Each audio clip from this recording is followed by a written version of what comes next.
Hello everyone, this is Dr. Anshana Dureja. We are discussing international rewards.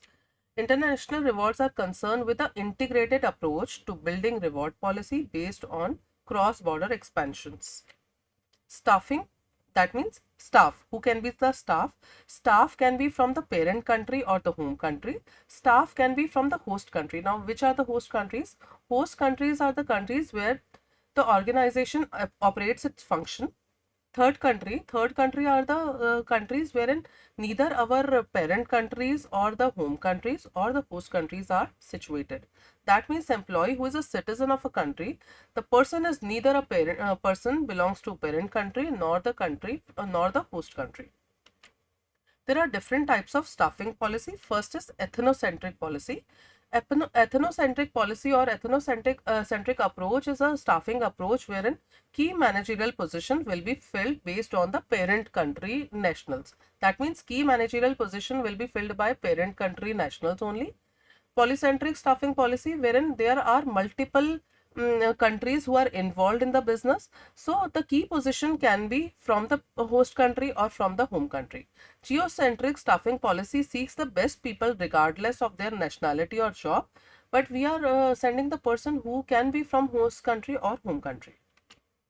If you are talking about the issues, there are various issues which organization may be facing when they are sending their person for cross-border expansion. These are expatriates. So issues are selecting a candidate for overseeing assignment, because we have to look at the age, we have to look at the aspiration or their career potential as well. Sometimes issues like cultural and language orientation is lacking. Other than that, sometimes compensation is a process, because if you are talking about the compensation policy, it may vary from home country to host countries. Tax administration is something which is a big issue, because sometimes we have to deduct taxes of host country, sometimes we have to deduct taxes from host country or home country both. So that's how tax administration is something which is a issue, which ultimately has a ill effect on employee, because sometimes employee end up giving taxes to home country and host country both. Career planning and development opportunity, because sometimes organization are sending us for expatriate assignments.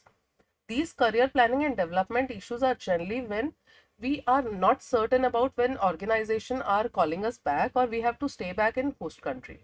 Handling of spouse and dependent matters are something which is really critical, because if you have dependent parents, ultimately you cannot be able to plan your career.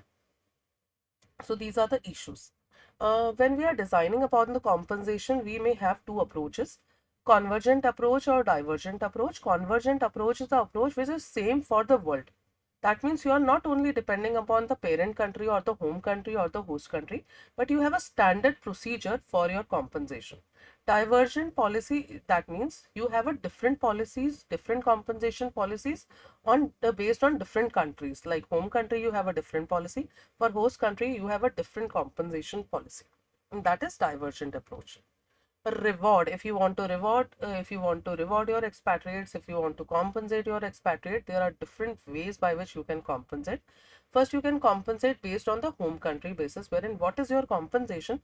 You are giving the same compensation to host country, but the currency may be different. Say for example, here I am getting 35,000. If I am sending if organization is sending me to US, my compensation will be same, but currency will be different. Like here I am counting the amount based on rupees. In US, we are counting the compensation based on their currency. Host country basis something wherein you are not looking at your compensation, you are looking at what is their compensation, what is their basic pay. On the basis of their basic pay, you are deciding the compensation of employee.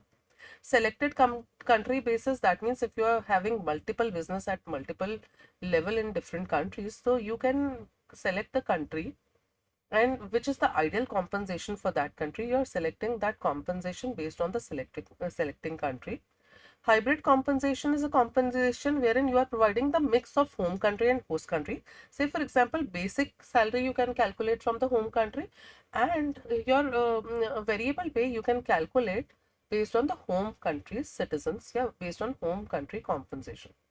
Example here is cost of living allowances. May be possible that cost of living allowances in India will be different. And if I'm sending my employee to US, the cost of living allowances in US may be different. So what you are doing is you are calculating the cost of living allowances based on that country where your expatriate is located. So that's how you can have a distinction based on base country. Pay will be same, but variable pay can be based on the country where the expatriate is located. Again, clothing allowances, the rate of clothing and the charges of clothing, or the amount of clothes will be different in different countries. If you are giving clothing allowances, it may be based on that country where expatriate is working. Thank you so much.